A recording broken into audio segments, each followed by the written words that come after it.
Om Shanti. Om Shanti. Good morning. आज प्यारे बाबा के 5 नवंबर 2022 के साकार महावाक्य हैं। बाबा ने कहा, मीठे बच्चे, तुम्हें गृहस्थ व्यवहार में रहते सभी से तोड़ निभाना है। एक बार बेहद का संन्यास कर 21 जन्म की प्रारब्ध बनानी है। प्रश्न है, चलते फिरते कौन सी एक बात याद रहे तो भी तुम रूहानी यात्रा पर हो? उत्तर, चलते फिरते याद रहे कि हम एक्टर हैं, हमको अब वापस घर जाना है। बाप यही याद दिलाते हैं, बच्चे, मैं तुम्हें वापस ले जाने आया हूँ। इस स्मृति में रहना ही मन मना भव मध्याजी भव है। यही रूहानी यात्रा है जो तुम्हें बाप सिखलाते हैं। दूसरा प्रश्न है, सदगति के लक्षण कौन से हैं? उत्तर, सर्वगुण संपन्न 16 कला संपूर्ण, यह जो महिमा है यही सदगति के लक्षण हैं जो तुम्हें बाप द्वारा प्राप्त होते हैं। गीत है, धीरज धर मनवा धीरज धर। ओम शांति। बच्चे नंबरवार पुरुषार्थ अनुसार जानते हैं कि अब पुराना नाटक पूरा होता है। दुख के दिन बाकी कुछ घड़ियां हैं और फिर सदा सुख ही सुख होगा। जब सुख का पता पड़ता है तब समझा जाता है यह दुख धाम है। दोनों में बहुत अंतर है। अभी सुख के लिए तुम पुरुषार्थ कर रहे हो अथवा श्रीमत पर चल रहे हो। कोई को भी ये समझाना बहुत सहज है। अभी बाबा के पास जाना है, बाबा लेने आया है। गृहस्थ व्यवहार में रहते कमल फूल समान पवित्र रहना है। तोड़ जरूर निभाना है। अगर तोड़ ना निभाया तो जैसे सन्यासियों मिसल हो गए। जो तोड़ नहीं निभाते हैं उनको निवृत्ति मार्ग अथवा हठ योग कहा जाता है। अभी भगवान राजयोग सिखलाते हैं जो हम सीखते हैं। भारत का धर्म शास्त्र है गीता, सन्यासियों का है हठ योग। घर बार छोड़ जंगल में चले जाना, उन्हों को जन्म बाई जन्म सन्यास करना पड़ता है। तुम गृहस्थ व्यवहार में रहते एक बार सन्यास करते हो, फिर 21 जन्म उनकी प्रारब्ध पाते हो। उन्हों का है हद का सन्यास, तुम्हारा है बेहद का सन्यास। तुम्हारे राजयोग का तो बहुत गायन है। भगवान ने राजयोग सिखाया था। भगवान ऊंचे ते ऊंचे को ही कहा जाता है। श्री कृष्ण भगवान हो ना सके, बेहद का बाप है ही निराकार। बेहद की बादशाही वही दे सकते हैं। यहाँ गृहस्थ व्यवहार से नफरत नहीं की जाती है। बाप कहते हैं यह अंतिम जन्म गृहस्थ व्यवहार में रहते पवित्र बनो। पतित पावन कोई सन्यासी को कह नहीं सकते हैं। वह भी पावन दुनिया चाहते हैं। वह दुनिया है एक जिसके लिए पतित पावन बाप को बुलाते हैं। जबकि वह गृहस्थ व्यवहार में ही नहीं है तो देवताओं को भी नहीं मानेंगे। वह कभी राजयोग सिखला ना सके, न बाप कभी हठ योग सिखला सके। यह समझने की बातें हैं। अब दिल्ली में वर्ल्ड कॉन्फ्रेंस होनी है, वहां ये समझाना है, लिखत में देना है। लिखत में होगा तो सब समझ जाएंगे। अब हम हैं ऊंचे ते ऊंचे ब्राह्मण कुल के, वह है शूद्र कुल के। हम हैं आस्तिक, वह है नास्तिक। वह है ईश्वर को न जानने वाले, हम हैं ईश्वर से योग रखने वाले। तो मतभेद है ना। बाप ही आकर आस्तिक बनाते हैं। बाप का बनने से बाप का वर्षा मिल जाता है। यह बड़ी पेचीली बातें हैं। पहले पहले तो बुद्धि में बिठाना है कि गीता का भगवान परमपिता परमात्मा है। उसने ही आदि सनातन देवी देवता धर्म स्थापन किया था। भारत का देवी देवता धर्म ही मुख्य है।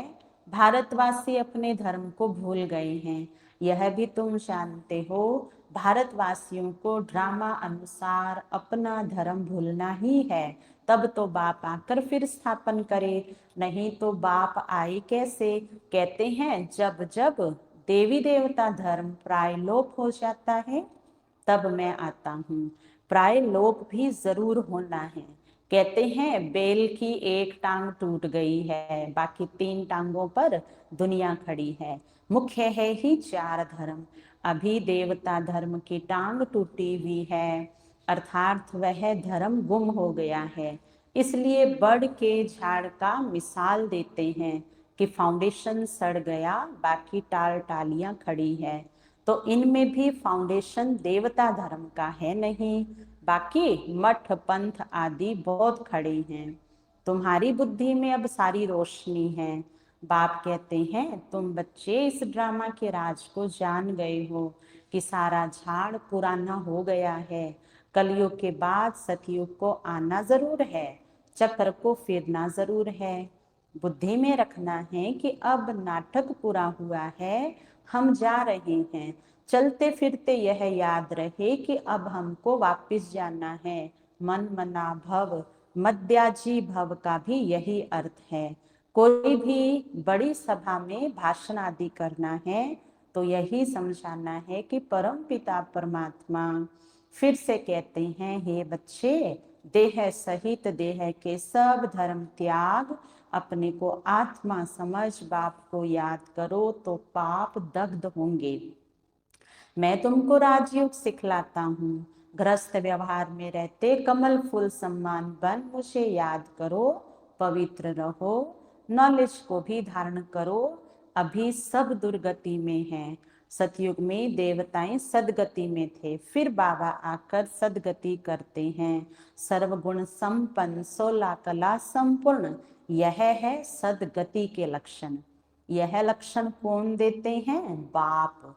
उनके फिर लक्षण क्या है? वह है ज्ञान का सागर, शांति का सागर है। उनकी महिमा बिल्कुल अलग है। ऐसे नहीं सब एक ही एक हैं, एक बाप है, हम सब आत्माएं बच्चे हैं।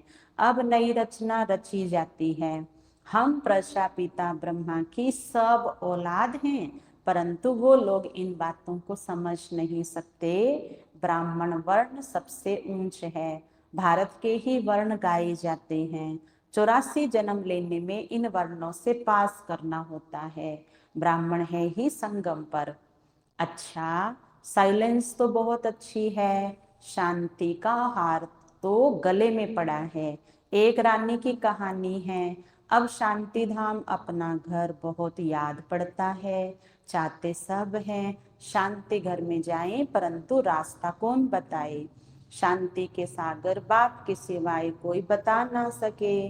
बाप की महिमा अच्छी है, शांति का सागर है, आनंद का सागर है। मनुष्य सृष्टि का बीज रूप, कितना रात दिन का फर्क है। कृष्ण को सृष्टि का बीज रूप कह ना सके। बाप की महिमा ही अलग है। सर्वव्यापी कहने से महिमा सिद्ध नहीं होती। ऐसे भी नहीं परमात्मा बैठ अपनी पूजा करेंगे। परमात्मा सदैव पूज्य है, वह कभी पुजारी नहीं बनता। ऊपर से जो भी आते हैं वह पूज्य से पुजारी बनते हैं। पॉइंट्स तो बहुत है। अब देखो, आते तो कितने ढेर हैं, परंतु निकलते कोटों में कोई है, क्योंकि मंजिल ऊंची है। प्रजा तो ढेर बनती रहेगी, परंतु कोटों में कोई माला का दाना बनते हैं। नारद का मिसाल, तुम अपनी शक्ल देखो, लक्ष्मी को वरने लायक बने हो। राजा तो थोड़े बनेंगे, एक राजा की ढेर प्रजा बनती है। पुरुषार्थ करना चाहिए ऊंच बनने का। राजाओं में भी कोई बड़ा राजा कोई छोटा। भारत के कितने राजाएं हैं, कितनी राजाइयां चली आती है। सतयुग में भी बहुत राजाएं महाराजाएं होते हैं। महाराजाओं के फिर प्रिंसज भी होते, उनके पास बहुत प्रॉपर्टी होती है। राजाओं के पास कम प्रॉपर्टी होती है। अभी है प्रजा का प्रजा पर राज्य, अभी राजधानी स्थापन हो रही है। यह है श्री लक्ष्मी नारायण बनने की नॉलेज। उसके लिए ही तुम पुरुषार्थ कर रहे हो। पूछते हैं लक्ष्मी नारायण का पद पाएंगे व राम सीता का, तो सब कहते हैं लक्ष्मी नारायण का। बाप से पूरा वर्षा लेंगे। वंडरफुल बातें हैं, और कोई जगह ये बातें नहीं है, ना कोई शास्त्रों में ही है। अब तुम्हारी बुद्धि का ताला खुल गया है। बाप समझाते हैं चलते फिरते अपने को एक्टर समझो। अब हमको वापिस जाना है, ये सदैव याद रहे। इसको ही मन मना भव मध्याजी भव कहा जाता है। बाप घड़ी घड़ी याद दिलाते हैं, बच्चे तुमको वापिस ले जाने आया हूँ। यह है रूहानी यात्रा। यह बाप की सिवाय और कोई करा नहीं सकते। भारत की महिमा भी करनी है। यह भारत होलीएस्ट लैंड है, सर्व के दुख हरता सुख करता सबके सदगति दाता। बाप का बर्थ प्लेस है। वही बाप सबका लिबरेटर भी है। यह बड़े ते बड़ा तीर्थ स्थान है। भारतवासी भल शिव के मंदिर में जाते हैं, परंतु वह बाप को जानते नहीं हैं। गांधी को जानते हैं, समझते हैं वह बहुत अच्छा था, इसलिए उन पर जाकर फूल चढ़ाते हैं, लाखों खर्चा करते हैं। अब इस समय है उन्हों का राज्य, जो चाहे सो कर सकते हैं। यह तो बाप बैठ गुप्त धर्म की स्थापना करते हैं। भारत में पहले देवताओं का राज्य था। दिखाते हैं असुरों और देवताओं की लड़ाई लगी, परंतु ऐसी बात है नहीं। यहाँ युद्ध के मैदान में माया पर जीत पाई जाती है। माया पर जीत तो जरूर सर्वशक्तिवान बाप ही पहनाएंगे। बाप ही राम राज्य से छुड़ाए राम राज्य की स्थापना कर रहे हैं। वह क्रिश्चियंस देखो कितने शक्तिवान लोग हैं। वह सब पर जीत पहन सकते हैं यहाँ, परंतु वह विश्व का मालिक बने ये कायदा नहीं है। इस राज को तुम जानते हो। इस समय सर्वशक्तिवान राजधानी क्रिश्चियन की है, नहीं तो उन्हों की संख्या सबसे कम होनी चाहिए, क्योंकि लास्ट में आए हैं। परंतु तीनों धर्मों में ये सबसे तीखा है, सबको हाथ में कर बैठे हैं। यह भी ड्रामा बना हुआ है। इन द्वारा ही फिर हमको राजधानी मिलनी है। कहानी भी है, दो बंदर लड़े, माखन तीसरे को मिल जाता है। वह आपस में लड़ते हैं, माखन भारतवासियों को मिल जाता है। कहानी तो पाई पैसे की है, अर्थ कितना बड़ा है। मनुष्य एक्टर होते भी ड्रामा को नहीं जानते, इस ज्ञान को समझते फिर भी गरीब है। शाहूकार लोग कुछ भी नहीं समझते। गरीब निवास पतित पावन बाप ही गाया हुआ है। अब प्रैक्टिकल में पार्ट बजा रहे हैं। बड़ी बड़ी सभाओं में तुमको समझाना है। विवेक कहता है कि धीरे धीरे वाह वाह निकलेगी, लास्ट मोमेंट में डंका बजना है। अभी तो बच्चों पर ग्रहचारी बैठती रहती है, लाइन क्लियर नहीं है, विघ्न पड़ते रहते हैं। जितना पुरुषार्थ करेंगे उतनी ऊंच प्रारब्ध मिलेगी। पांडवों को 3 पैर पृथ्वी के नहीं मिलते थे, अभी का ये गायन है। परंतु यह किसी को पता नहीं है कि वही फिर विश्व के मालिक बनेंगे। प्रैक्टिकल में तुम बच्चे अब जानते हो, इसमें अफसोस नहीं किया जाता है। कल्प पहले भी ऐसे ही हुआ था। ड्रामा के पट्टे पर खड़ा रहना है, हिलना नहीं चाहिए। अब नाटक पूरा होता है, चलते हैं सुख धाम में। पढ़ाई ऐसी पढ़ें जो ऊंच पद पा लेवें। अच्छा, मीठे मीठे सिखिलदे रूहानी बच्चों प्रति माता पिता बाप दादा का याद प्यार और गुड मॉर्निंग। रूहानी बाप की रूहानी बच्चों को नमस्ते। हम रूहानी बच्चों की रूहानी बाप दादा को याद प्यार गुड मॉर्निंग, नमस्ते नमस्ते नमस्ते। मेरे बाबा, मीठे बाबा, प्यारे बाबा, आपका शुक्रिया, बहुत बहुत शुक्रिया। धारणा का सार, किसी भी बात का अफसोस नहीं करना है। अपने बुद्धि की लाइन सदा क्लियर रखनी है। ग्रहचारी से अपनी संभाल करनी है।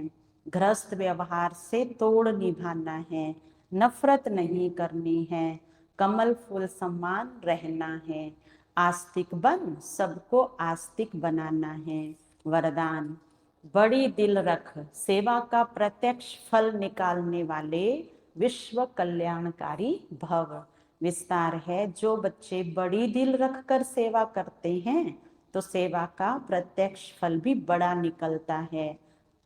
कोई भी कार्य करो तो स्वयं करने में भी बड़ी दिल और दूसरों को सहयोगी बनाने में भी बड़ी दिल हो। स्वयं प्रति व साथी सहयोगी आत्माओं प्रति संकुचित दिल नहीं रखो। बड़ी दिल रखने से मिट्टी भी सोना हो जाती है, कमजोर साथी भी शक्तिशाली बन जाते हैं, असंभव सफलता संभव हो जाती है। इसके लिए मैं की बलि चढ़ा दो तो बड़ी दिल वाले विश्व कल्याणकारी बन जाएंगे। स्लोगन है, कारण को निवारण में परिवर्तन करना ही शुभ चिंतक बनना है। कारण को निवारण में परिवर्तन करना ही शुभ चिंतक बनना है। अच्छा, ओम शांति।